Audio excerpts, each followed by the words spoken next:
So we're back again for another exciting, arguably, lecture on in Chapter 19. This will be the first one. Your chapter starts off talking about something that you probably never heard of before. It's called anticipatory breach or anticipatory repudiation. And what that means is there's a contract. And one of the parties has a date coming up for which they are to perform. While this can refer to a lot of things, often we're dealing with goods here in these type of situations. Not always. So someone is supposed to, let's say by the end of April, produce 100 bushels of corn. They don't sell them in barrels. You knew that, right? And in advance, on April 1st, they contact the buyer and say, you know what? We're not going to be able to do it. We can't make this. We are not going to be delivering those bushels of corn. That is an anticipatory breach because in anticipation, in advance of the date that they're given to produce, they're letting them know already we're not going to be able to do this.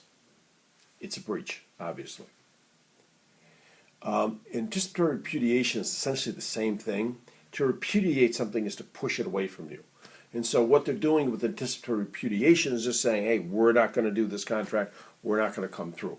So it sort of means the same thing. And sometimes it happens because of conduct. So, as an example, let's just go back to the red bike again. Let's assume that I had a deal to sell my red bike. And I'm going to sell it to you today, and I'm going to deliver it to you on Saturday. Before Saturday comes up, you see somebody else riding the red bike. You say to yourself, is that Forrest's red bike? And I say, yeah, I just bought it from him.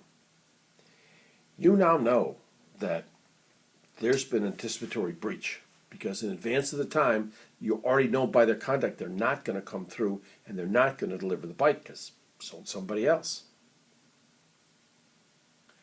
This happens too sometimes with services, though it's much more difficult. If, let's say, you book somebody at the Macomb Center to perform some type of musical performance. Yeah, the guitar's over there, but I'm not playing it today. And in advance of that, they let you know that they got a better deal. They got a better booking somewhere else, and they're not going to come through. They're not going to be doing this. Well, what are you going to do? Can't get somebody else to perform. So there's a number of things you can do, but what you basically turn to in this one, and I know I'm jumping subjects here, and that's fine, is you get a preliminary injunction, enjoining them from performing anywhere else. And that's the way you kind of treat the situation like that. Because it's hard to calculate what your damages are, but you know you're going to be in trouble. So this to give you a feel for what this all is. And the other question that comes up sometimes with anticipatory breach or anticipatory repudiation is this. How do you figure the damages? Do you figure them as to what it would be at the time that the performance was called for, or you do it at the time that you learn of the breach? And the answer is, it depends. And on that, I'll let you read the book.